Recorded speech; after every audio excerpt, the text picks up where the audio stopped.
Hello, everyone, and welcome to another episode of the Prospect Macarena, the prospect Q&A that we do for Birds on the Black and Prospects After Dark. I'm your host. I am Kyle Reis for Birds on the Black and Prospects After Dark. Just a reminder to refresh you about how we do Prospects After Dark.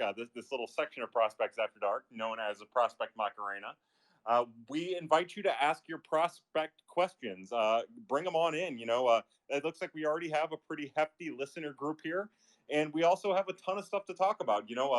We don't need to confine this just to the prospects at the minor league level.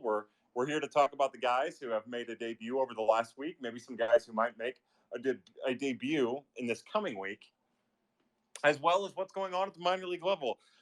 Again, trying to touch base on what we missed in this past week. We have Nolan Gorman debut. We have a Matthew Liberatore debut. We have Alec Burleson knocking the door down at Memphis, trying to get in. We have Ivan Herrera on the cusp of a major league debut. Probably the first time that we are going to see a next year's battery of Andrew Kisner and Ivan Herrera at the major league level, which is really exciting. Of course, it comes at the same time as some bad news for Yachty in his personal life, and we wish him nothing but the best and hope that whatever he's dealing with, he and his family don't have to share and shoulder the burden of too much. I know that one question we'll probably get into is why was Moises Gomez removed from Saturday's game, and that's because he took a foul tip. It wasn't even a foul tip. He hammered the ball right into his own left knee, and he hobbled around and hobbled around and hobbled around, and it looked bad. And he hasn't played since. And I haven't heard anything. I'm sure that part of the questions that we'll get into will be in regards to who's going to be the next person up, who's going to get promotions to backfill Matthew Liberatore, to backfill Nolan Gorman, Lars Newbar going up with Dylan Carlson going on the IL. And, the truth is, I don't know. I'm anxious to find out, really. Usually by now I have some kind of idea, but I don't really know what's going to happen. I look down at Springfield, and again, remember, this is a prospect Q&A. I'd appreciate it if anybody has any questions. Remember, don't be hesitant to ask anything. We've had Holy Shilt Nick ask questions about Trevor Story 2 out of the 4 weeks we've done this. Half-ass ask questions, but yeah, no. So again, bring your questions. But yeah, I'm anxious to find out what's going to happen at Springfield. They have a couple older pitchers that might be able to eat innings. And still at Memphis, they have a pretty decent little stable of arms between Zach Thompson and between Zach Thompson and Connor Thomas, Angel Rondon, Jake Woodford, Johan Oviedo. I don't know if there's necessarily a pressing issue for a starter there, so I wouldn't be surprised if somebody like Grant Black, one of the older relief pitchers, ends up backfilling to Memphis if they even need to do that. Yeah, and then we look down. Mason Wynn is still doing really well. We have a lot of really positive things going on in the organization. But one more time, I'll remind everybody that the whole purpose of this is, instead of finding your way into my DMs, you can just come here and ask me a question, and we could do it that way. And that's the whole process of the Prospect Macarena. What I should do, instead of walking around my apartment in my underwear and holding a microphone for the first time, normally we hold my phone and I speak into my phone, but Gift sent me this amazing microphone years ago that I haven't used, so we're giving that a try. But instead of walking around, I should have some of the questions that are in my DMs up. I guess we more injury news. We have Joshua Baez, who's dealing with a wrist injury. That was part of the reason why he was removed so early in his one minor league appearance so far. And the truth of the matter is, we've really struggled. There's been some struggle hitting at the lower levels of the minors. We're still trying to adjust to the lower levels of the minors too. I remind everybody that with Palm Beach being the new low A, and with that league still trying to figure itself out, it's hard to really get a gauge for the compete level. It's hard to get a gauge for who should be at that level, who's being rushed, who isn't. I look down there. We're still seeing a lot of positive from Jose Moreno. We're still seeing a lot of positive from Inohan Paniagua. Some of the things that we were worried about at Palm Beach that we saw last year from Edwin Nunez, the high flying, I say high flying, but the high octane right-handed pitcher, much heralded 20-year-old. with the big spinning curveball and the big velocity and spinning fastball. We're seeing him still struggle to control his body and the baseball. Again, it's kind of concerning. But maybe the headline of the week, even though he only pitched 3 innings, was the first full season affiliated appearance of Markevian Tink Hence. In 3 innings, he allowed 1 run, struck out 5, looked really great. Our good friend on Twitter, Bailey Scribnick, I believe that's how you pronounce his last name. He had some video of it. The curveball looked deadly. His changeup, talking to some people, I've heard nothing but positive things about Markevian Hence's about his changeup to go along with the fastball and the curveball. It all looked really good. Markevian was getting up into the high 90s and again, Tank Markevian, he was getting up into about 97. There were some reports on the backfields that he was hitting 100 miles an hour. For me, I like the fact that he might maybe throttled it down a little bit, if he was throttling it down, because he's still a svelte kid. He's still a skinny kid. And, no reason to push yourself any further than you need to. It's even more impressive to watch the young man because he throws so free and easy. It doesn't look, it's not max effort. It doesn't look max effort. It looks easy. As I ramble on for the first 10 minutes of this, we finally have a question, and it's from somebody that I've one of the pad people that I've met in public at Mokabees. A good friend, Matt Stromer. Matt, I'm going to add you as a speaker. As you're winding up here, I'm going to tell you that, yeah, there you go. Unmute, bud. Matt, how are you? Hello. Hey, I didn't realize that was going to be the first question. Hey, I'm doing well. How's it going? You win the prize. That's awesome. I'm out here actually after work. I'm golfing a par 3, and I threw you guys on. And I thought I'd ask a question here. So I know, I believe Josh Baez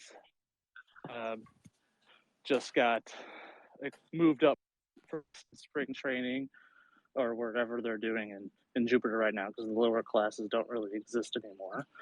So I was kind of curious, what's going on with the extended, like the younger players in the extended spring training, and what decisions are going into the Cardinals, like moving them actually to like an affiliate currently? What are they doing down there? Are there certain levels they have to reach? Yeah, that's, to me, that's kind of a mystery still, Matt. I've talked to some people in the organization. It sounds like Mr. LaRock and the people that he holds closest are the ones who make that decision. Gary LaRock. Seems like it's kind of their decision. With Markevian Hence, what might have taken a little while is his size, and he has a little history of some arm problems. Just as a reminder, in case whoever might have missed the beginning of this when I rambled until I got a question. And by the way, we've got a couple questions in the queue from Mac Wake 316, and then from Will Poulter. We'll get to you guys in just a little bit. But, I think it's probably on an individual case-by-case basis. I think a lot of times, especially with some of these kids that are making their debut at a full season affiliate, I think you want to make sure that they have a little bit of momentum going from, the backfields and from instructs to the affiliate. My guess is that Malcolm, part of the reason why Edwin Nunez took a little bit longer, he finished last year. He spent so much time at Palm Beach last year.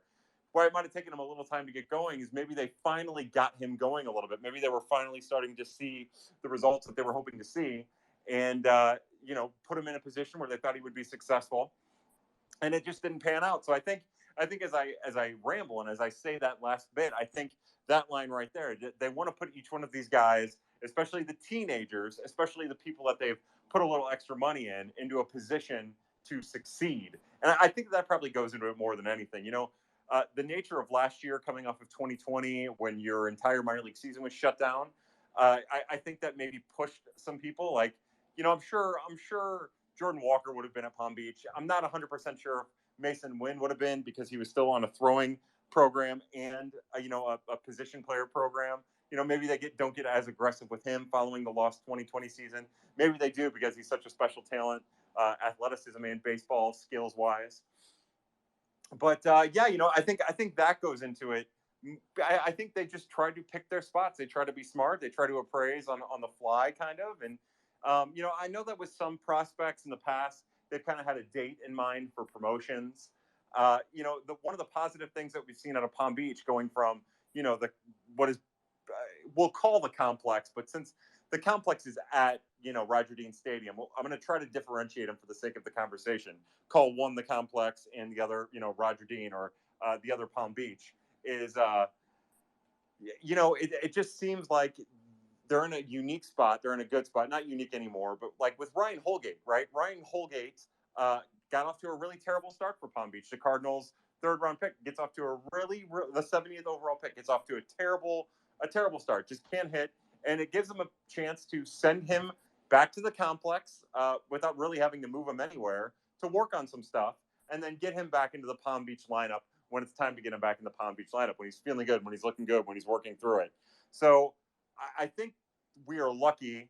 The Cardinals are lucky. The one positive maybe that comes from minor league restructure, with Peoria going to high A and Palm Beach going to low A, is that it gives them the opportunity to kind of pick and choose how they're going to use people, when they're going to be on the Palm Beach roster, what they need to work through, and how they can work through it in season. Matt, does that answer your question? Do you have anything, a follow-up, or any other thoughts you have? No, that's great. Yeah, I was just a little curious, kind of like what they were doing down there. So, I mean, that makes sense. And thank you again for taking my question. Go Cards. Yeah, it's my pleasure, Matt. I hope you enjoy. I hope you score high on your par 3. Score high? I can't score high. I want to score low. No, score low on the par 3. I'm 1 over through 5, so I'm doing pretty good. Hey, good for you. 1 over means you have to do 1 shot, okay? Oh, gosh. All right. Well, you got to do one with me sometime. I will, brother. Well, I've got these Jello shots at the ready whenever you're ready to go. You just let me know. Sounds good. Yeah, but you take it easy. Right. Thanks again. My pleasure, Matt. Thank you for participating. I'm removing you from speaker. Yes, we remove. And then the next person up is a repeat caller, Mac Wake 316. I'm going to add you as a speaker, Mac Wake. And before I get to you, I'm going to tell Will Poulter again that you're next up. And then after you is Ben Dorshinez, who I'm sure I'm butchering your last name. I apologize. But Mac Wake, what's up, brother? Hey, how's it going on? Good to hear from you again. It's great to hear from you too, man. How are you? I'm doing well. Hope you are doing well as well. I'm doing great, man. Just pacing my apartment. I understand. So just a quick question, with Ivan getting called up, and, given that this does seem to appear to be Yadi's last season, what are you looking to see from this being like his first opportunity to show something on the major league level? And then B, do you think it's realistic that the job can be handed over to him next year? I think that they're in a very unique situation. I'll answer that second question first. I think that they're in a unique situation because of how good Kisner's played, that they don't have to hand the job over to him next year. I think the little battery that the Cardinals are going to have next year is going to be awesome. I think it's going to be a lot of fun to watch. There's a lot of talent between Andrew Kisner and Ivan Herrera. And like me personally, I'm excited about that. I'm devastated at the idea that we're not going to get to watch Yadier Molina catch again. And, as good defensively as Ivan Herrera can be, as good as Kisner can be, neither of them are Yadi when Yadi was at his best, which kind of leads me into the first part of that question, which is to say, and I'll be honest with you, I'm not looking for anything. I'm not looking for anything from Ivan Herrera. I know that that's terrible, but I think about these lofty expectations that we put on catchers in particular, between Andrew Kisner, between Carson Kelly, and you want them to make an impression. Like, I know when Ivan Herrera comes up, he's probably not going to try to do too much, but he's still, again, a month younger than Nolan Gorman. He's still trying to show something. And then you worry about if a guy's trying to show something at such a young age, even though Ivan is mature for his age, and on the diamond at least, you don't want him doing too much. So what I want is, I just want him to be there. I want him to be a sponge. I want him to do his thing, and I want him to just be himself. I'm looking for him to not overextend himself, to not try to do too much. And even if he goes, if he gets one start, he goes 0 for 3 with 3 strikeouts, which I don't think he will. They're calling him up at a good time. He's hot right now. He's taking the ball to all fields. He's taking long, good at bats. He's not overextending the strike zone, pushing. Again, when I say he's taking the ball to all fields, he gets a couple strikes on him and he's pushing that ball on the outside corner, breaking pitcher fastball to the opposite field gap. His swing is kind of weird. kind of coils and uncoils, which is a very unique thing to watch. And I'm sure that throughout his major league career, he'll have to kind of adjust that here and there. But his bat's super quick, and he gets it through the zone pretty quick. So maybe not. But yeah, again, I'm just rambling. I'm getting off the point to say I'm not going to key in that hard on anything for him. I'm just going to hope he gets some opportunities. I don't know how long he's going to be up here. It sounds like maybe a week, but I hope he just feels comfortable, and I hope he's not doing too much. And other than that, for a catcher who probably isn't going to catch every day while Yadi's gone, and with catching being as tough of a position as it is, what I'm going to be keying in on is just making sure he's not pushing himself too hard to play outside of the type of player he is, which is a really, really great prospect with a really, really good chance of being a good major leaguer. How does that sound, Mac Wake?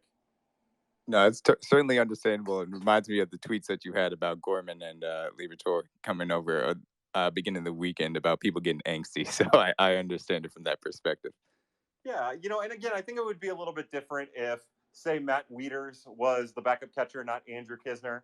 And, you're talking about Yadi going on the 15-day IL and Ivan Herrera maybe starting 10 of 15 games. Like, I would tell you that this is a kid who he frames the pitch low and outside really well. He'll rake a pitch down, like a breaking pitch high. He rakes that down into the zone. He can get a little clunky on the corners. He does really great blocking side to side. He pops quick. He has a really strong arm. He's going to throw some guys out at second. But again, I don't know how that all works for a person's first flare. I know that he's going to be wound up and ready to make an impression when he does get a chance. So it's exciting. I would say, maybe I would say I'm just as excited, if not more excited, for Ivan Herrera's debut than I am Nolan Gorman or Matthew Liberatore's in particular. Not so much for Brendan Donovan's or Juan Yepez's, but of those five, Ivan Herrera is the middle of the five. Interesting. And, you could say it in general. This is a very exciting time because all of these guys we've kind of heard about for the last, few years or so. Some guys a little bit less, but still, all these guys kind of coming up right now and trying to make significant contributions. It's a cool time. So thank you for answering that. Oh, it's my pleasure. Mac Wake, I love talking it over with you, brother. Thank you for being here. I'm going to remove you from speaker. Yes, remove. And then I'm going to go to, who was it? It was Will Poulter. You're next up. Will, as I add you to a speaker, I'll remind you to unmute your mic, but I'm also going to tell, again, Ben Dorchinez that he's next up. And then after that, you have eBale, Xander 2 STL, and then Scott Malerney. We'll do it in that order. So, Will Poulter, go ahead and unmute your mic and give me your question. How are you there, brother? I'm doing good. How you doing? I'm good too. I'm doing well. What you got? Hey, I just wanted to get your thoughts. So obviously they pulled up Libby the other day to start. Then he immediately got sent back down after the game, and everyone was just kind of talking about how it was going to be a spot start.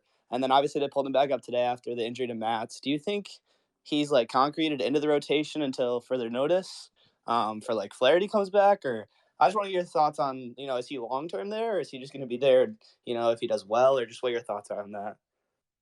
Yeah, that's a great question. My initial thought is if they were willing to, had Matz not come up lame, if they were willing to bring him up for one start and then send him down, that probably tells us that he's here until Matz is healthy and ready to go. Or, but in the meantime, there's a lot that can happen in 10 days and 15 days, right?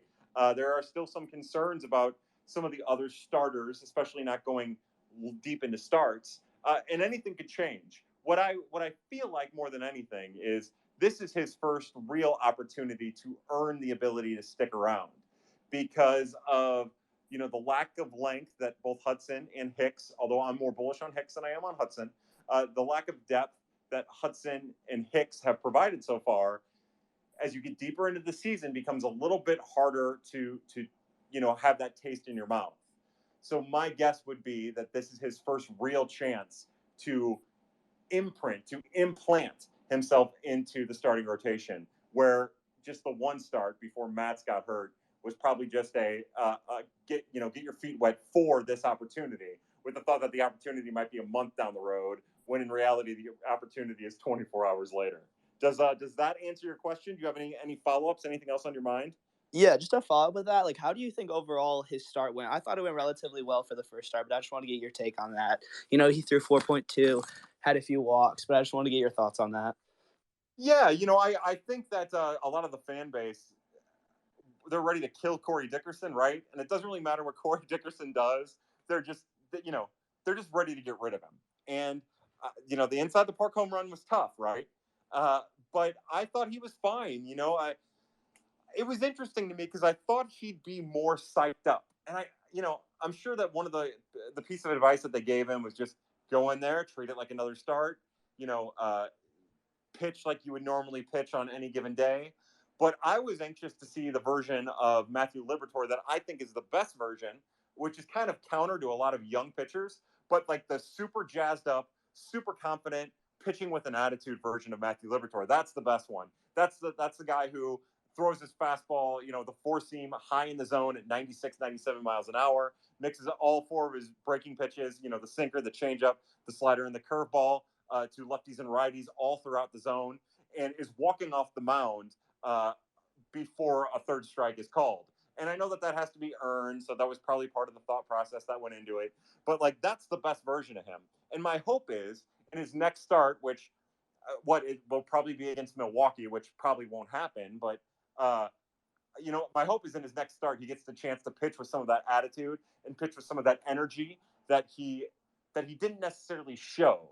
That first curveball that he threw in the first inning to Pittsburgh was the sharpest curveball I've seen him throw all year. And his curveball's been really, really great, but that ball had extra juice on it. And I wanted not the one that he got his first strikeout with. That one was more in line with the same break, the same everything as he throws regularly. But that first one he threw was something else. And I thought we were going to get that version of him. But I think he was just a little too subdued, maybe a little bit too caught in the moment. And I think that we'll see a better version of him, even if the results are maybe not as good in his next start. All right. Thank you so much for your thoughts. I appreciate it. Hey, Will, no, man, it's my pleasure. I appreciate you taking part in this. Thank you for the question. I'm removing you from speaker, and we are going to Ben Dorchinez. Ben, I'm adding you as a speaker. You'll have to unmute your mic. As a reminder, real fast, before you get to your question, we'll do Xander2STL, eBail _25 next. And then we will do Scott Malerney, and then we will do Alex Murfin in that order. Ben, I apologize for having to go through everything. I just want to give those people a heads up. Ben, how are you today? What's going on with you, brother? I'm doing well, Kyle. Thanks for allowing me to ask a question here. I just have a question about the outfield. So obviously there's a lot going on out there right now. I for one might be in the minority. I'm cool with Bader batting 240, 250 because I think he gives us so much just on the defensive side of the outfield. And it seems like every time he gets on the base pass, he's a threat, and it seems like he's scoring. But as far as that, you see Tyler O'Neill, he looks like a shell of himself now. Dylan Carlson is not, I don't think, who we all thought he was going to be, at least, now. I know he's super young, but just wanted to get your thoughts on the outfield as a whole. And I know we got Yepes kind of, platooning out there. Wanted to see if Brennan Donovan's an option out there as well. And like I said, just get your overall thoughts. I am always going to be a Dylan Carlson and Tyler O'Neill honk. I love both those guys. But you bring up a valid point, specifically with Tyler O'Neill. I've been the king of him needing the phantom IL stint. I don't think that this is necessarily a phantom IL stint, but I think that this is a great step for him. Last year at the beginning of about the mid part of April, the end of April, he had an IL stint, and he wasn't hitting particularly well before that. It gave him a chance to reset, and he got going almost immediately when he came back. For me, when I watch Tyler O'Neill, it's everybody's pointing at the mechanical. It's a mechanical issue. But the mechanical issue is brought on by the hesitance that's coming in his brain. You can see it. You can see him start to load and then stop and then start again as he's with his legs as he goes to swing, which tells me that his timing is off. But it's not off because of his mechanics. It's off because of his brain. So this is a good reset for him. And then with Dylan Carlson, sure, it hasn't been pretty when you look at the stats overall, but I would say that over the last 3 weeks in particular, and this is the most frustrating thing, I'm sure, for him, and the saddest thing for us, is he was just starting to get going. We saw him start to take about 3 weeks ago. We started seeing him take some baseballs to the opposite field, and then from there he was really starting to hit, really starting to be that version that we saw when he was good last year. Something we've been talking about with Dylan Carlson since when he was a prospect is, one thing I've tried to warn people is that it would take 2 or 3 years before he became the polished version, and he's pretty polished for his age still. But probably be 2 full seasons and maybe a third season before we saw him reach all-star levels, and I think we're still on track for that. But to your question about the overall outlook of the outfield, I think right now what it does with all of these injuries, I think it gives Ali Marmol a chance to really play the hot hand, right? Because they've got versatility up at the major league level in a way that they might not have had otherwise. Corey Dickerson's one thing. I don't think Corey. I'm not going to talk about Corey Dickerson. Let's not go down that road. But I think, to your point, like Harrison Bader is what he is in center, and now that they're starting to hit a little bit, you can get away with that definitely a little bit more. And even if they're not hitting, even if he's hitting 240 and driving the ball around, like, yeah, sure. If you want to pen him in every day, that's fine.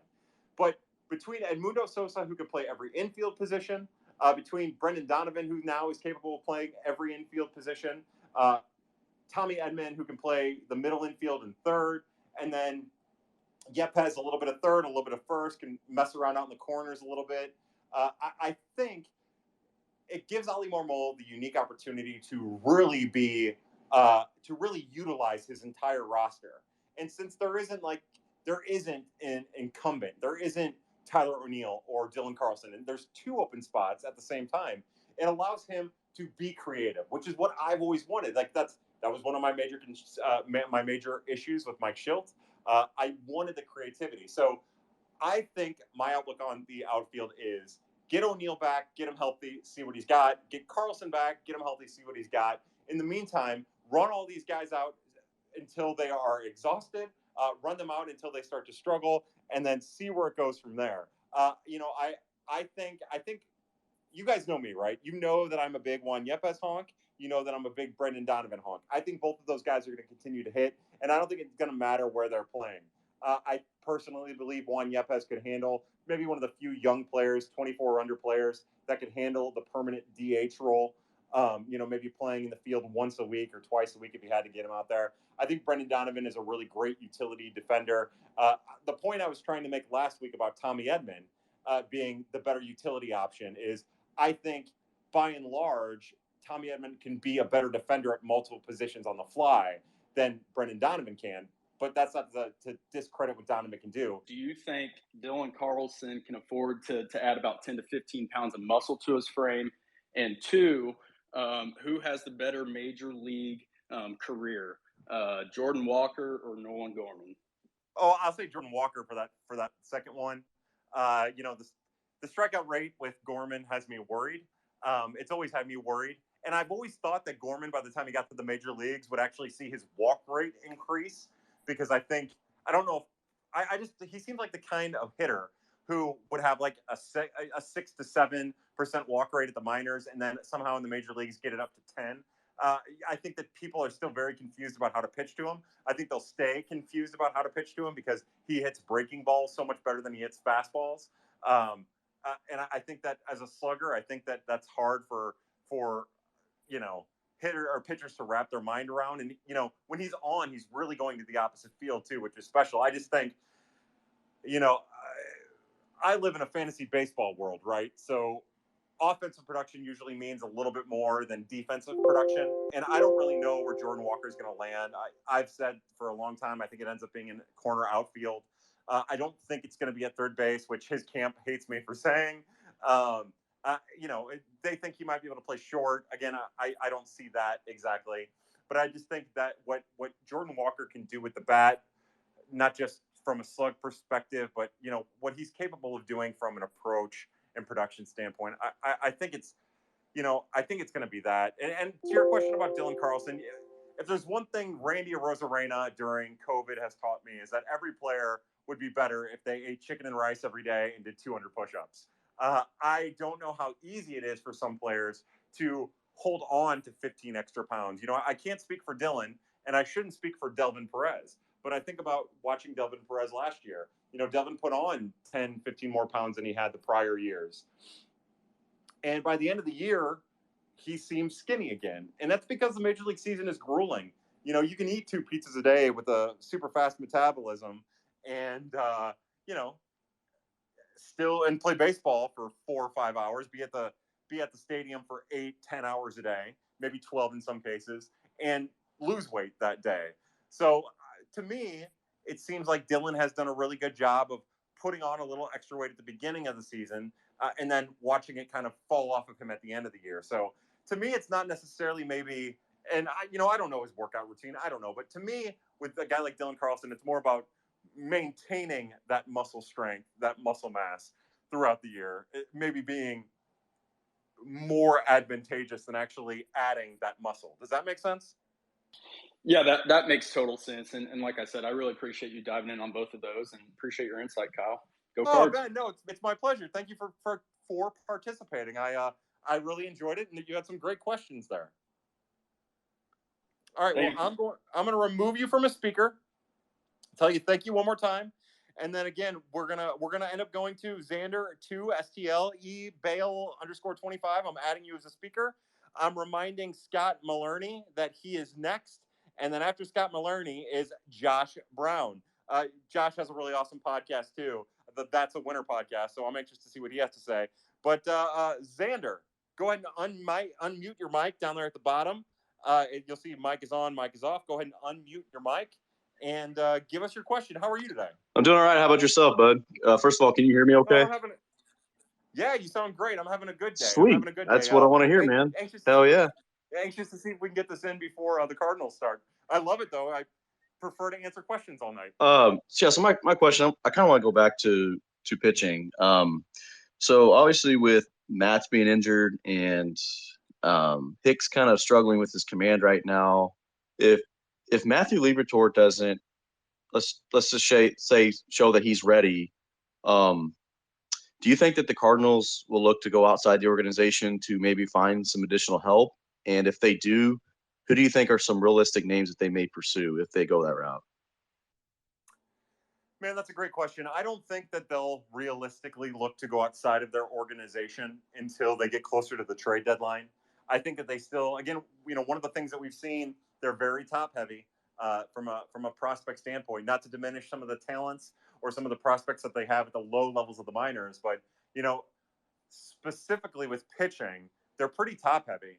And I would suspect that if Liberatore shows that he still needs some seasoning, they still have Jake Woodford. They still have, even if we don't necessarily believe in him the same way, there's still Johan Oviedo down there. And then a couple players who aren't on the 40-man. Zach Thompson is already 25, and he's pitched really great. I know people will look at his ERA, which is in the mid-4s down there, and kind of pause. But, the kid that I watch has been really good. I think that he might be major league ready. And then on top of that, they have another lefty in Connor Thomas, rather. And to me, I think that they'd probably try to exhaust as many of their internal options before they looked outside of the organization, which, again, circumstance, I believe, will dictate that. I think, knock on wood, pray to whichever God you pray to, that, if there's a situation where Michaelis goes down and Waino goes down, that might change how they react. But I feel like from last year, we learned that they don't generally react.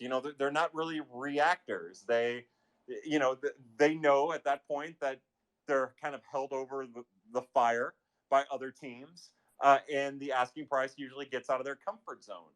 So, I'm sure now they're probably looking. I don't think that they're done with the Jordan Hicks experiment. And again, I'm in the minority. I have a clear bias here, but I don't think that they're done with that, and I don't think they should be. They need Hudson to step up in a big way, but to me, it just seems like the internal candidates being a little bit older, being at AAA, most of those guys repeating AAA, for the first time or second time or whatever. It doesn't seem like in the immediate, for at least the next month, barring any type of other major injury or injuries, that they're going to look outside of the organization. And then, if they do, when you get to the trade deadline, I'll be honest with you, I'm so far removed from what the trade market might look like that I can't even. I know everybody's talking about Frankie Montas. I get it. But other than that, like I am really so far removed from that. I'm not going to be able to give you a well thought out answer there. I'm sorry about that. Do you have any thoughts on that, or do you have a follow up? Like, if they do stick internally, as a fan, how would you feel about that? And you're still muted. Can you repeat that question, please? Oh no! All I said was that how do you have a follow up to anything I said, or do you like if you were as a fan, like if say they stuck internally in your scenario and they went with Connor Thomas or Zach Thompson or Jake Woodford for a stretch, like how would you feel opposed to going out and getting someone? I guess it just, like you said, kind of depends on the asking price. I think St. Louis has a little bit more to offer in terms of prospects now to maybe alleviate some of the log jams they have in their farm system. I mean, it's running pretty deep. I think if you can go out and get a guy like Montas, would be worth it. Just depends on the asking price, which I believe he'll have another year of control after this season. Yes, so I can imagine they'd want at least the top 7 prospect.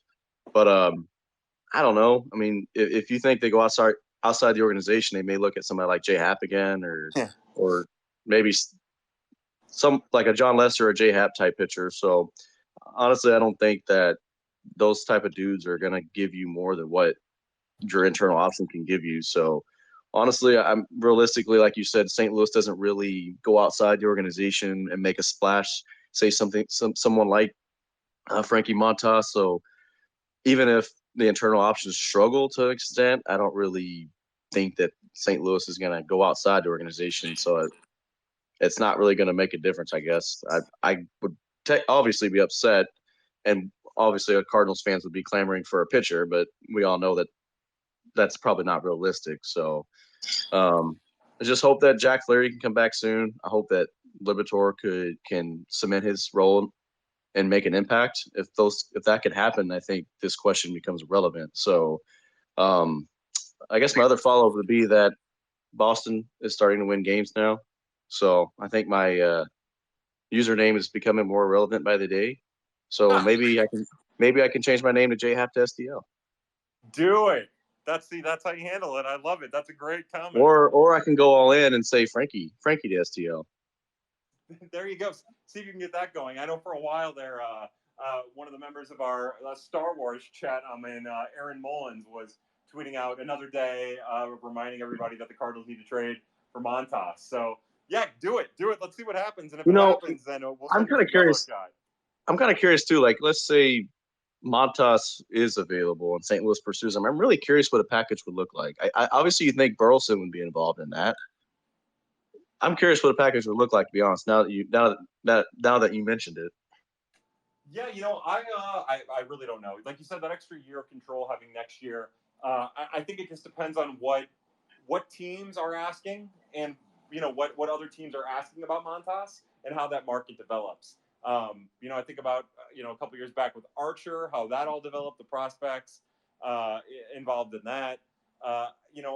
My thought is if multiple teams, and I'm sure the Cardinals would ask about Montas. I think that there's a little bit of a maybe confusion by the fan base who think that Mozeliak and company they don't pursue those guys. I think they ask and I think they get a price, and I think that they decide pretty quickly if that player is in their price range or not. And say that they asked about Montas in March. I'm sure that they've stayed in contact. It doesn't always feel that way, but we know for a fact that Mozeliak and again the front office, they do inquire, and they also dangle their own names out there a lot to gauge the value of some of the players. And when I say their own names, I mean their own prospect names, their own players' names, to gauge the value of some of those prospects. Just prospect with players, just to see what the market feels about them. So like all of that's going on. I just think that it's been a really long time since we've seen the Cardinals outbid anybody. Whether it be outbid somebody in the free. Oh, they're not going to do that. No. Yeah. But to your point, to give they are in a unique situation with the amount of with being a little top heavy in the organization. I think that gives them a little leeway to be a little bit more aggressive in a trade than they might otherwise have been. You bring up Burleson. Burleson could be a part of that conversation. I would suspect that they would want both Dylan Carlson and Tyler O'Neill to reassert themselves as the major league corner outfielders. I guess there's always a situation in which one of those two could end up being a part of the deal if something like that happened. But I think if the Cardinals make a trade, we know that they make trades from where they have depth, where they feel comfortable. And when you look at the organization, you see left-handed pitching, you see catching, like they have some really good catchers in the organization. And while their outfield prospect depth isn't as strong as it used to be, they have outfield options, whether it be Moises Gomez or Macarena or Chandler Redmond, or even though he's not having gotten off to a good start, Todd Lott. Again, none of those guys are top tier prospects, but they're all backfill options that it would make somebody like. And I would hate to see it because I think Alec Burleson's going to be a really great major leaguer, but it would make somebody like Alec Burleson expendable if the Cardinals went in that direction. Or what I would do is hope that Lars Nootbaar hits, and then Nootbaar would be a part that's of a trade. That's another name that came to mind because I feel like, kind of like you said, for me, pitching seems to be the biggest wild card in my opinion because by the time the trade deadline hits, if you can get Jack Flaherty back healthy, and if Libby can stay in the rotation, your rotation would be Flaherty, Liberatore, Waino, and Michaelis and Hicks. This conversation will go away, and Frankie won't even come up. But if let's say, like I said, if Libby is not ready, if Flaherty doesn't come back quite right from injury, let's say he gets injured again or has a setback, I think that opens up a lot more questions. I just feel like just looking at the prospects in the organization, it just seems like there's a few names out there that could be trade candidates. I don't know necessarily if they have a future here. I just feel like there's some players that might be blocking them. And if St. Louis is pushing to win a World Series, God dang, that'd be awesome, by the way. Then I just thought that maybe some of these guys may become more expendable, say like a Delvin Perez or Alec Burleson or even Lars Nootbaar. Yeah, no, I think you're on it. Now, I am going to tell you, and I think that that's the case. I do think that there's a chance that we are in the same situation that we've been with a lot of these guys, where maybe you're trading Jag a year too late. Maybe you're trading, Lane Thomas a year too late. Maybe, even Lane Thomas, he was still utilized in a fairly important trade for John Lester, but maybe you're trading Randy Arozarena a little too late, or it seems like, and this goes back to a conversation we had last week, where it seems like a guy comes up and doesn't really get a real opportunity. And to me, that's why this is so important. We talked about the outfield a little while ago. We're actually in a situation where Yepes is getting a real shot. Donovan's getting a real shot. Again, Gorman's going to get a shot. He's one of their prize prospects. But it's nice to see the kids actually play instead of coming up and getting the Lane Thomas treatment where they, not to say Lane was great and he's been terrible for Washington, but where you get 27 at-bats in 45 days at the major leagues. I think that why we see a lot of surplus, the Cardinals see a lot of scenarios that could go wrong and hope that their depth can back them up. That's what I think. But hey, Xander, I'm gonna tell you thank you. I appreciate your question. I want to get to these last two questions. So again, I love what you brought. You had some great thoughts. Thank you. I'll tell you thank you, and then I'll be quiet for half a second so you can say anything else you want to say. I don't want to hold you up any longer. I know I've probably been speaking longer than I should have, but I just want to thank you for answering my questions. Thank you for hosting these space. It's a lot of fun, and I get ready to change my name to JHAP to STO right now. Awesome, brother. Hey, again, it's a pleasure. I appreciate you taking part in it. I appreciate the kind words, and I'm anxious to have you back in. What we're going to do is we're going to go to Scott Malerney, who I'm adding as a speaker, and then I will remind our good friend Josh Brown that you're on deck, and those will probably be our last two people. Scott, you'll see down at the bottom left-hand corner is a mic is off button. It looks like you're good to go. Scott, how are you doing? Hey, Macarena. Let's do it. I got a couple fun questions, I hope. Number one, Kyle, thanks for having me on. Number one question is, what do you have in your glass? Oh, boy. So I've got this thing that I do. By the way, it's my pleasure to have you on. Thank you for participating. I have it's kind of like a Moscow Mule, or I guess a Kentucky Mule. But what I do is I use ginger beer and I use vodka and I use lime juice. But then I also have those really expensive posh lifestyle Luxardo cherries. So what I do is I dip a couple of Luxardo cherries in there, and then I put about a tablespoon of Luxardo cherry juice in there, and I mix it all up. That's what I'm drinking. And then just to kind of throw it out there real fast, the next drink, which I can't wait to make, is going to be a Coca-Cola Starlight and vodka. Again, for whatever reason, I like to save bourbon for late in the night. But this Coca-Cola Starlight, if you haven't had it, and if you don't mind Coca-Cola, because I know there's psychopaths out there who are Coke and Pepsi people. I don't really have a preference one way or the other. But the whole Coca-Cola Starlight thing is really interesting. It's supposed to taste like what space would taste like or something, which, doesn't taste like anything. But yeah, so it's really good with vodka. The short of the long is it's really good with vodka, and it makes a really good drink.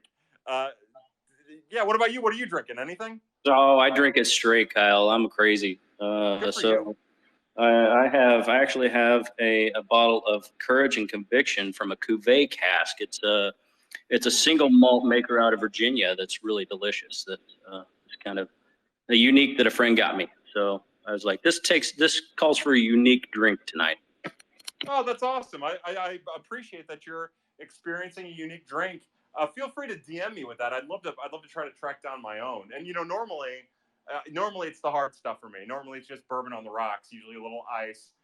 And the ice gives me an excuse to load my cup up with bourbon and make me feel like I'm not as big of an alcoholic as I am. Awesome. Nothing wrong with that, my friend. So the question about the Cardinals. Recently, Herrera breaks into the top 100 today, I saw. And I guess right at 99. But that gives us 4. And I would like to know your comps on those 4 prospects. Well, I guess who are the 4 would be Gorman, Walker, Liberatore, and Herrera. Nailed it. Gorman's a tough one, right? I guess they're all tough in their own way.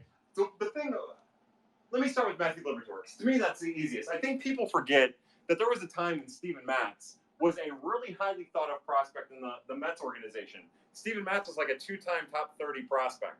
And he struck out a lot of guys, and he did a lot of really impressive stuff. And we heard a lot of the same rhetoric about Steven Matz as a prospect as we heard about Matthew Liberatore. The difference that we saw then and that we continue to see is that Liberatore gets more pop flies, and Matz has been more of a grounder.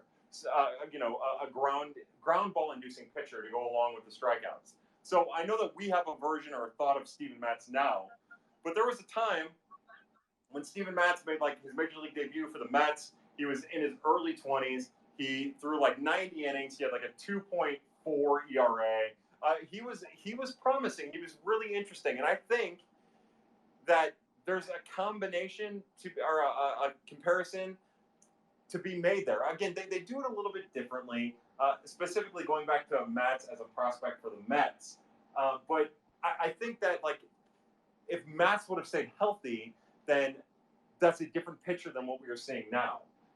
That's a whole lot of injury that he's been through to get to the point to where he's at now. He's another. What'd you say? I'm sorry. I didn't. I'm sorry. I must have hit something. Oh, you're fine. No big deal. I just wanted to make sure I didn't miss anything. So I think there's a little bit of a comparison to be made there. The other thing with Liberatore is when he's pitching athletically instead of being stiff, I think that's when he's at his best. And I think it took Steven Matz a little while to get to that as well. So that's like the first one that comes to my mind, and I'm being super lazy about it. With Gorman, the thing that I've always said at the plate is that there's going to be a lot of similarities between him and Tyler O'Neill. I think we're going to see Nolan Gorman be really good at first. I think, at first appearance, I think we're going to see him struggle. And I think we're going to see him strike out a lot. I think he's going to need more time in the minors. And then I think he comes up, and I think if he stays healthy, he'll be good. He'll give it a run. I think that their profiles are similar. I think you'll see him strike out when it's all said and done. Maybe not this year because, sometimes the rookie years can go either way. You can either have helium where you outperform exactly what you are, or you could be worse than what you are. I think he might outperform exactly what he is at first. And then I think you'll see somebody who strikes out between 28 and 32% of the time, and who walks between 7.5 and 9% of the time, and who hits 35 bombs, and in a good year, if he's hitting a little lucky, has a 275 average with a 360 on base percentage. I think that there's a lot of similarities in how they go about. The difference. Well, actually, even then, like, we know that O'Neill struggles with breaking pitches outside and high heat inside. With Gorman, it's high heat inside and breaking pitches low and inside, like dirt low. So there's some similarities there too. Looking at it from a national perspective, I know people always say Ugla with Gorman. I don't know. Dan Ugla was a perennial all-star who did a lot of really amazing things, and not to say Nolan Gorman couldn't be that. I think that Nolan Gorman could be that, and we've all been pretty impressed with what we've seen him do defensively in such a short period of time at second, specifically turning the double play. I think because of how strong his arm is. Yeah, that was impressive. Yep. Yeah. So I think that I think if you want to go on the national thing, Ugla is an easy one to say. Although I think, I don't know. It's always tough for me. Like, what I always try to do when I'm talking about comps is I always try to draw a Cardinal comparison, because I don't know. I think it just makes it easier. I think we all have a perception of what Dan Ugla was, but we didn't watch him night in and night out, so we don't really have, like, we don't know exactly what he was. I think that there's a chance that, I don't know. I think that there's something more there.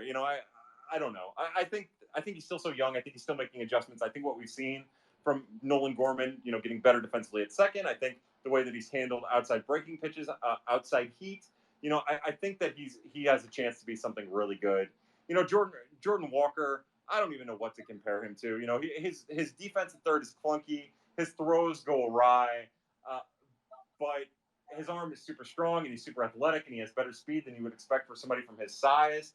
And he just has a great approach. Although it seems like he's struggling a little bit with super loopy breaking pitches, which is funny because he hits everything else so hard. But I don't have a comparison for Jordan Walker. I'm just not going to do it. I know that there's an easy comp just from production where people will say Albert Pujols, or they'll say Oscar Taveras. I don't know. And then people want to say, is he the next Trout? Is he the next Acuna? Is he the next Soto? I don't think he's any of that. I think he can grow into being a top 10 player in baseball. I think he has that ability. I don't know if I've ever really felt that way about Nolan Gorman. I think that he could be a draw. I think that he could be a generational talent. And I don't necessarily know if there is another player out there in the last couple of years with a similar skill set that hasn't quite got to their potential power just yet that I can go to. It usually seems like it's kind of a feast or famine. Guys will hit for a bunch of power, or they'll hit for a bunch of contact, and it's not really a middle ground. So to watch Jordan Walker do what he's doing from a middle ground perspective, I don't know if there's another prospect that I can really draw that comp for that makes me feel comfortable. Yeah, that's the ultimate, I would say, compliment when you can't really comp somebody. Yeah, and I think I think that also comes from me, right? And I'm not particularly good at doing comps. I don't really like doing comps in the first place. It's hard enough to be a major league player, and it's hard enough to live up to the expectations of your family and yourself, because these guys are harder on themselves than anyone. But then when you get to the major leagues, you have to deal with a fan base, and as we've come to find out in the age of social media, fan bases are nuts. We are crazy. We are maniacal, fanatical, as a matter of fact. It's funny how that works out. But I try my hardest not to put a person, especially with that much hype, I try my hardest not to boost them up more than they needed to be boosted up because of all the pressure that they're getting from every other direction. So again, I'm not the right person to maybe even go to comps, but yeah, the last one, since you asked, Ivan Herrera, I've always said that, like, I viewed Ivan Herrera as something like, Yan Gomes or Yan Gomes or Kurt Suzuki. Like, I think he could be some combination of those two. You know, that for whatever reason, that's always been like the easy one to me. I think that at his peak, he'll be that. But I always tell people with catchers, you know, it seems like they always take a step back at the major leagues before they catapult forward. So again, sorry to cut into sorry to ramble because I'm terrible at comps. But I think you did great. I think you did great, Kyle. I appreciate that. Thank you. One comment I would make on the comp between Gorman and Tyler O'Neill is I just see a little bit more length on the front side in the swing for Gorman, which usually translates pretty well to the big leagues. And I see, and maybe it's shoulder issue or what have you, but when Tyler O'Neill's not doing well, he's not extending out front as much. It's the bat's in and out of the zone a little bit more. And it seems like Nolan Gorman really has that from the beginning, which is fun to watch. After I've watched a lot of Major League Baseball players, minor league, college, and it seems like he already has that, of which I've seen guys develop when they get to the major leagues. Yeah, well, keep in mind that too, you're kind of seeing him at his best. Now he does the similar kind of thing. Now Nolan Gorman's worked on that, exactly what you're talking about. He's worked, you know, with his people and with Win Reality to continue to have length through the zone while having a shortened swing with the length through the zone. And he does the same thing. When he starts struggling, you'll see that he pulls his lead shoulder. I mean, he'll pull his right shoulder. And I think that goes with being a slugger, right? Because you start pulling your shoulder, to get your arms extended, and it kind of throws off all of your mechanics. So right. I think that's I have my own thoughts about Tyler O'Neill. I think I know that player and that person particularly well. But outside from that, like, I think that those are the kind of things that sluggers do. But he's worked and he's changed his mechanics specifically to avoid the slump. And the Win Reality in particular and his hitting people have been huge to turn him from what is really a 240 hitter to what'll probably be a 265, 270 hitter at the major league level, and then a 300 hitter at the minor league level. So those are all valid observations. I love it. Thanks, Kyle. I appreciate your time. I know you got one more, so I'll let you be. That's awesome, Scott. Hey, we really, really appreciate you chiming on in. I'm removing you from a speaker, and then we're going to go to Josh Brown 116. Josh, I'm going to add you as a speaker, and you, my friend, are going to be our last person here as we prep for the Cardinal game. Josh, you'll have to unmute your mic down there at the bottom left, and I will say hello, Josh. How are you, bud? I'm doing good, man. Appreciate the podcast shout out. We loved having you on with that. Oh, it was awesome. It was my pleasure. I love being on. Yeah, it was a blast, man. Well, look, I won't keep you too long on this last question. I know the game's starting up. If somebody asked about this, I apologize. I came in a little late. But I wanted to ask specifically, bullpen-wise, two guys, we've talked about them a little bit, Connor Thomas and Zach Thompson.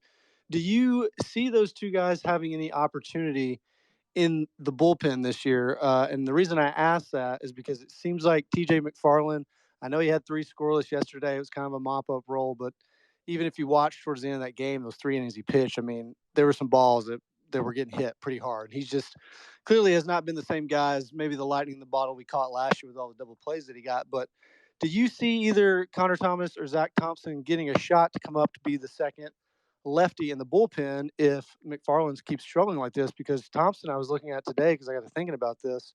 I was just looking at his line, and I know you've watched him, but ERA is a little bit high, but his whip and his walk rate's great. I know the walk rate was a big knock on him last year. It was almost 8.0 walk per 9. It's down to 2.1 this year, and he's got the same exact strikeout rate. It's 11.4 right now. So I know he's got swing and miss stuff. Obviously not a ground ball guy like McFarland, but do you see either of those two guys playing in the bullpen if TJ McFarland keeps struggling?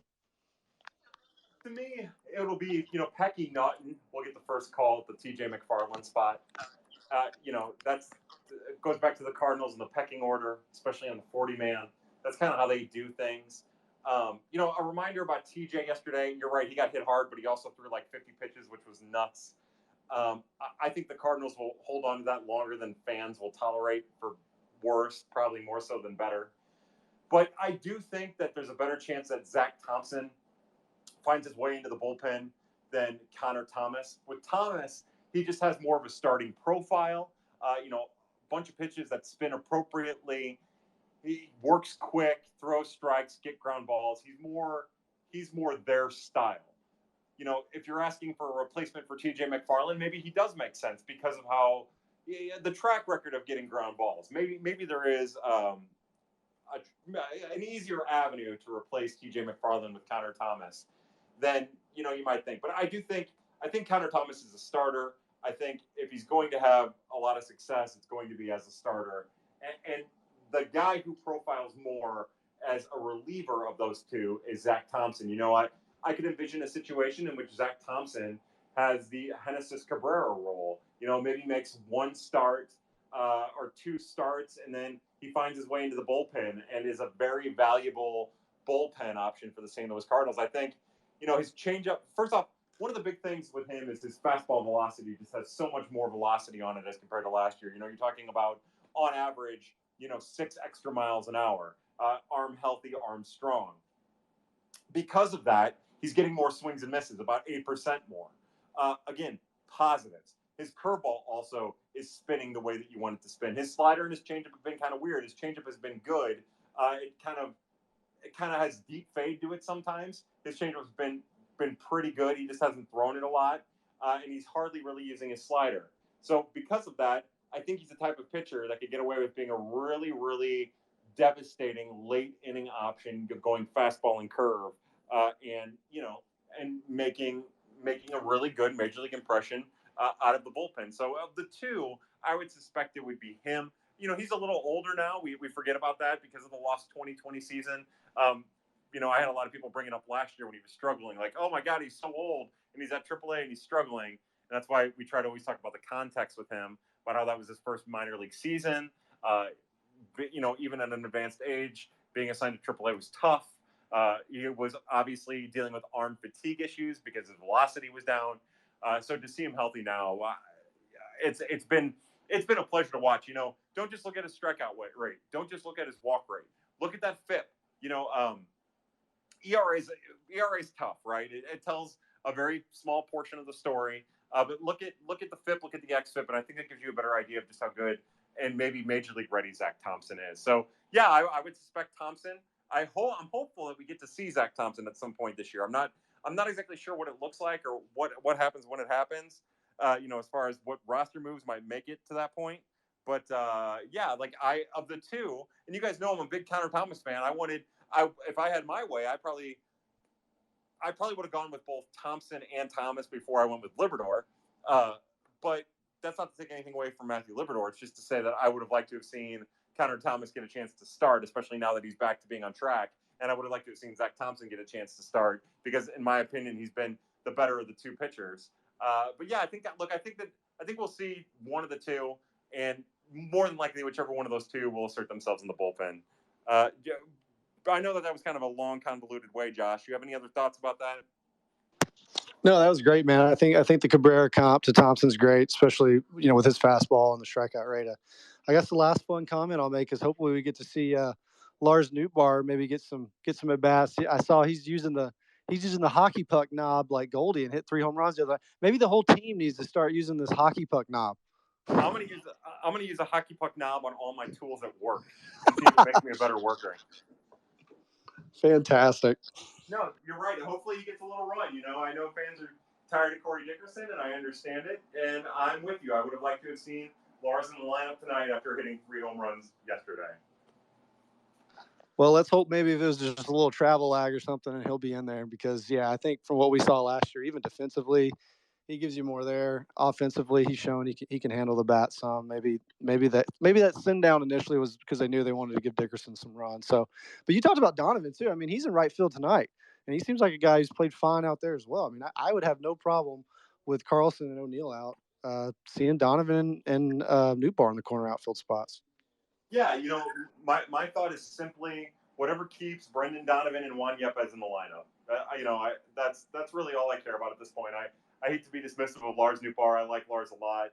I've just always thought that Donovan and Yepez were better players, and especially with Donovan. Donovan does something different than a lot of guys in the organization do.